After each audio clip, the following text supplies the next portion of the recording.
Napanood nyo ba yung nangyaring pamamaril dito sa Antipolo City, yung road range buso-buso? Dito lang yan mga kamatik, malapit sa amin. Ayon sa mga kumakalat na video, nag-viral itong video na to matapos ng pamamaril ng isang SUV na nakasasakyan at isang rider na ngayon mismo ay kinamatay na mismong rider dahil sa pamamaril ng isang napakayabang na naka-SUV na sasakyan. So yun, dahil sa alam naman natin mga kamatik na summer ngayon, sobrang init ng panahon. Syempre hindi natin maiwasan yan. Lalo't ngayon sa mga kalsada, yung mga bumabiyaheng riders, mga bikers, yung mga kababayan natin na nasa lansangan nagmamaneho, hindi naman maiwasan yan. Pero sabi nga nila, konting init ng ulo, nagkagiringan agad.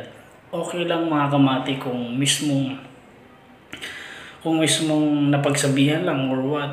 Pero dahil sa init ng panahon, sinabayan niya, naglabas siya mismo ng baril.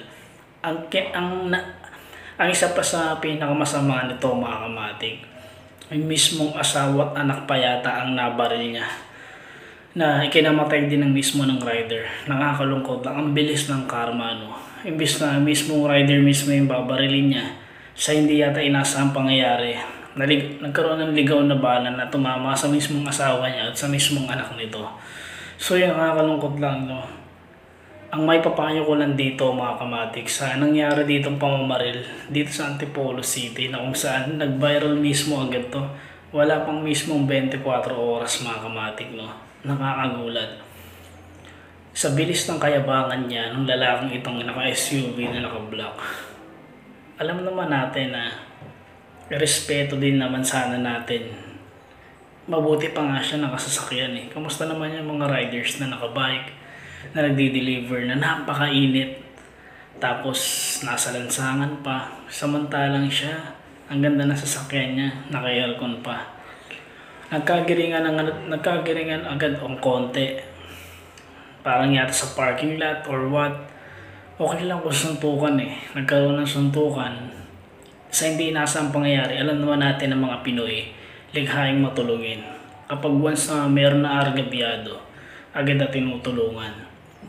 Halos nagkasuntukan itong SUV driver na to at itong riders, mano-mano. Sa hindi inasaan, meron dalawang riders na tumulong mismo sa mismong riders. Siguro yung isang rider na tumulong na yun, and then mismo yung namatay ang masaklap mga kamatik eh. Mismong gusto mo lang tumulong sa kababayan mo na nakikita mo, kapwa mo motorista na binubugbog, siya pa mismo napatay na. So ngayong araw mga kamatik, namatay nga ang itong rider na to, na tumulong mismo sa isa pang rider. So rest in peace mga kamatik. Halos isang araw pa lang nung mangyari to mismo. Dito lang yan sa Antipolo City mga kamatik, sa Buso-Buso. Halos malapit lang din to sa lugar namin na to, kasi ang tutusin, napupuntahan din namin itong lugar na to. Kasi yung Buso-Buso mga kamatik, masarap maligo dyan. Kasi dinarayo talaga ng mga kababayan natin dito sa Antipolo City yan para maligo tuwing summer. Nakakalungkot lang kasi doon mga kamatik, sa sobrang init ng panahon, hindi niya inaasahan na sasabayan niya pa yung kahit konting pagpaparaya lang sa kapwa niya, yung rider na nakikita niya mismo na nagmamaneho. Hindi mo ba kaya magbigay man lang?